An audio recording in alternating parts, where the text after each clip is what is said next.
স্বাস্থ্যসম্মত জীবনযাপনের জন্য নিয়মিত ব্রাশ করার গুরুত্ব সবারই জানা। মুখের ক্ষতিকর জীবাণু দূর করে দাঁত ও মাড়ি সুস্থ রাখতে টুথপেস্ট ব্যবহারের পরামর্শ দিয়ে থাকেন বিশেষজ্ঞরা। কিন্তু সম্প্রতি এক গবেষণায় যে তথ্য উঠে এসেছে তাতে টুথপেস্ট ভর্তি ব্রাশ মুখে তুলতে ভাবতে হবে দ্বিতীয়বার, কষতে হবে ক্ষতির হিসাবটাও। দেশের বাজারে প্রচলিত ৩৪টি টুথপেস্টের মধ্যে ২৬টিতেই মিলেছে মাইক্রোপ্লাস্টিকের উপস্থিতি। Environment and social development organization বা ইউএসডিওর গবেষণায় এসব তথ্য উঠে এসেছে।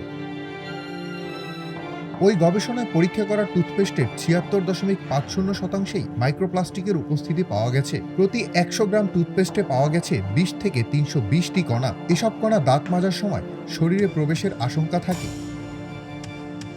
৫ মিলিমিটারের চেয়ে ছোট প্লাস্টিকের কণাকে মাইক্রোপ্লাস্টিক বলা হয়। বিভিন্ন পণ্যে ব্যবহারের জন্য এটি তৈরি করা হয়। আবার বোতল বা প্লাস্টিকের তৈরি যে কোনো পণ্যের ক্ষয়ের মাধ্যমেও মাইক্রোপ্লাস্টিক তৈরি হতে পারে। খাবার ও পানির মাধ্যমে ক্ষতিকারক এইসব কণা মানুষের শরীরে প্রবেশের ঝুঁকি রয়েছে।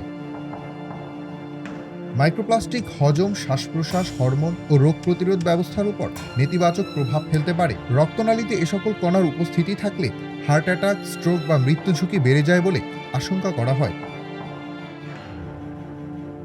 টুথপেস্ট তৈরির জন্য যেসব উপাদান অনুমোদিত সেই তালিকায় মাইক্রোপ্লাস্টিক নেই। তবে টুথপেস্টে থাকা এসব ক্ষুদ্র কণার কতটুকু শরীরে প্রবেশ করতে পারে বা কী পরিমাণ ক্ষতি করতে পারে সে বিষয়ে নির্দিষ্ট কোনো তথ্য জানাতে পারেননি গবেষকরা।